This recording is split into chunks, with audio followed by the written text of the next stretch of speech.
Piotr Kropotkin me ha pedido que escriba algunas palabras encabezando su obra y yo, experimentando una cierta molestia en hacerlo, me rindo a su deseo.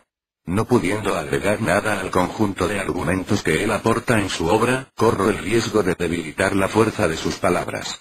Pero la amistad me excusa. Mientras que para los republicanos franceses el supremo buen gusto consiste en prosternarse a los pies del zar, a mí me gusta relacionarme con los hombres libres que éste mandaría azotar, encerrar en las mazmorras de una ciudadela o ahorcar en un oscuro patio. Con estos amigos, olvido por un instante la abyección de los renegados que en su juventud se enronquecían gritando, «¡Libertad, libertad!», y que en la actualidad se dedican a emparejar los aires de la Marsellesa y el del Bojet-Sarra Krani. La última obra de Kropotkin, Palabras de un rebelde, estuvo dedicada sobre todo a realizar una crítica ardiente de la sociedad burguesa, feroz y corrupta a la vez, haciendo un llamado a las energías revolucionarias contra el Estado y el régimen capitalista. La obra actual, que sigue a Palabras, es de andar más tranquilo. Se dirige a los hombres de buena voluntad que honestamente desean colaborar con la transformación social, y expone a grandes rasgos las fases de la historia inminente que nos permitirán finalmente constituir la familia humana sobre las ruinas de los bancos y de los estados. El título del libro, La conquista del pan, está tomado en el sentido más amplio, porque el hombre no vive del pan solamente. En una época donde los generosos y valientes intentan transformar su ideal de justicia social en realidad viviente, no es solo a conquistar el pan, aun con el vino y la sal, a lo que se limitará nuestra ambición. Será preciso conquistar también todo lo necesario o lo simplemente útil para una vida confortable. Es preciso que podamos asegurar a todos la plena satisfacción de sus necesidades y de sus deseos. En tanto que no hayamos hecho esta primera conquista, en tanto que haya pobres entre nosotros, es una burla amarga dar el nombre de sociedad a este conjunto de seres humanos que se odian y se destruyen entre ellos, como animales feroces encerrados en la arena del circo. Desde el primer capítulo de su obra, el autor enumera las inmensas riquezas que ya la humanidad posee y el prodigioso equipamiento en máquinas que ha adquirido gracias al trabajo colectivo. Los productos obtenidos cada año serían ampliamente suficientes para proporcionar el pan a todos los hombres. Si el capital enorme de ciudades, fábricas, de medios de transporte y de escuelas devienen en propiedad común en lugar de ser aprisionadas en propiedades privadas, el bienestar sería fácil de conquistar. Las fuerzas que estén a nuestra disposición serían aplicadas, no a trabajos inútiles o contradictorios, sino a la producción de todo aquello que el hombre necesita para su alimentación, su alojamiento y sus ropas, para su confort, para el estudio de las ciencias, para la cultura y el arte.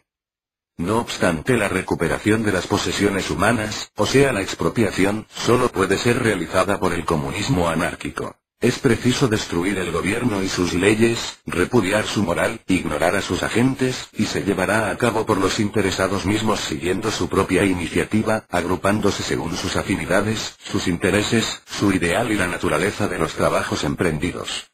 Esta cuestión de la expropiación, la más importante del libro, es también una de las que el autor ha tratado con el mayor detalle, sobriamente y sin violencia verbal, pero con la calma y la claridad de visión que demanda el estudio de una revolución próxima, en lo sucesivo inevitable. Es después del derrumbe del Estado que los grupos de trabajadores liberados, no teniendo ya que sudar al servicio de acaparadores y de parásitos, podrán dedicarse a ocupaciones atrayentes libremente elegidas y proceder científicamente al cultivo del suelo y a la producción industrial, en combinación con recreaciones consagradas al estudio o el placer. Las páginas del libro que tratan sobre los trabajos agrícolas ofrecen un interés capital, porque en ellas se narran los hechos que la práctica ya ha comprobado y que son fáciles de aplicar en todas partes y a gran escala, en beneficio de todos y no solamente para el enriquecimiento de algunos. Los chistosos hablan del fin de siglo para burlarse de los vicios y los defectos de la juventud elegante. Pero ahora se trata de otra cosa bien diferente que el fin de un siglo. Hemos llegado al fin de una época, de una era de la historia. Es la antigua civilización entera que vemos acabarse. El derecho de la fuerza y el capricho de la autoridad, la rígida tradición judía y la cruel jurisprudencia romana no se nos imponen ya. Profesamos una fe nueva, y cuando esta fe, que es al mismo tiempo la ciencia, sea la de todos aquellos que buscan la verdad, tomará cuerpo en el mundo de las realizaciones, porque la primera de las leyes históricas es que la sociedad se modela sobre su ideal. ¿Cómo podrán mantener el orden caduco de las cosas sus defensores? Ya no creen. No teniendo ni guía ni bandera, combaten al azar contra los innovadores. Ellos tienen las leyes y los fusiles, policías con porras y parques de artillería, pero todo esto no puede estar a la altura de un pensamiento, y todo el antiguo régimen de arbitrariedad y de opresión está destinado a perderse rápidamente en una suerte de prehistoria. Ciertamente, la inminente revolución, por importante que pueda ser en el desarrollo de la humanidad, no diferirá en nada de las revoluciones anteriores dando un salto brusco. La naturaleza no lo hace. Pero se puede decir que, por 1000 fenómenos, por 1000 modificaciones profundas, la sociedad anárquica está ya después de largo tiempo en pleno crecimiento. Ella va creciendo, se organiza por todas partes, en donde el pensamiento libre se desprende de la letra del dogma, en donde el genio del investigador ignora las viejas fórmulas o en donde la voluntad humana se manifiesta en acciones independientes, en todas partes donde los hombres sinceros, rebeldes a toda disciplina impuesta, se unan por su plena voluntad, para instruirse mutuamente y reconquistar juntos, sin amos, su parte de la vida y la satisfacción integral de sus necesidades. Todo esto es la anarquía, aun cuando se la ignore, y de más en más llega a reconocerse. ¿Cómo no va a triunfar, ya que tiene su ideal, y la audacia de su voluntad, en tanto que la masa de sus adversarios, en adelante sin fe, se abandona al destino, gritando fin de siglo? Fin de siglo. La revolución que se anuncia, así pues, se llevará a cabo, y nuestro amigo Kropotkin trata en su derecho de historiador, de ubicarse ya en el día de la revolución para exponer sus ideas sobre la retoma de la posesión del patrimonio colectivo debido al trabajo de todos y haciendo un llamado a los tímidos, que se dan perfecta cuenta de las injusticias reinantes, pero no osan entrar en abierta rebeldía contra una sociedad de la cual 1000 lazos de intereses y de tradiciones les hacen depender.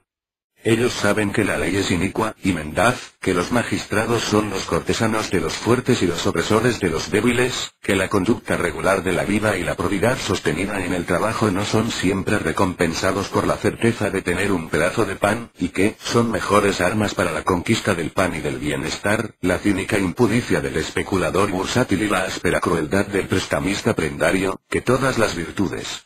Pero en lugar de regir sus pensamientos, sus deseos, sus emprendimientos, sus acciones, con arreglo a la luz sana de la justicia, la mayoría se evade hacia algún callejón lateral para escapar a los peligros de una actitud franca. Eso sucede con los neorreligiosos, que no pudiendo más profesar la fe absurda de sus padres, se consagran a alguna iniciación mística más original, sin dogmas precisos perdiéndose en una bruma de sentimientos confusos. Se harán espiritistas, rosacruces, budistas o taumaturgos. Discípulos pretendidos de Sakyamuni, pero sin tomarse el trabajo de estudiar la doctrina de su maestro, los señores melancólicos y las damas vaporosas fingen buscar la paz en el anonadamiento del nirvana. Pero puesto que ellas hablan sin cesar del ideal, es que estas bellas almas se tranquilizan.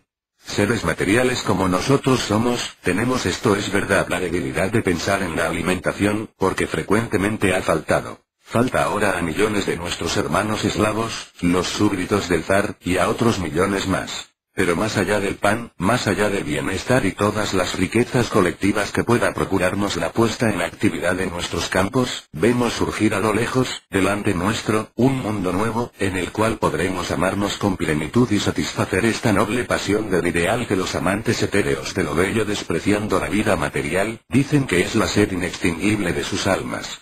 Cuando no haya más ni rico, ni pobre, cuando el famélico ya no tenga que mirar envidiosamente al saciado de comida, la amistad natural podrá renacer entre los hombres, y la religión de la solidaridad, hoy asfixiada, tomará el lugar de esta religión vaga, que dibuja imágenes huidizas sobre los vapores del cielo.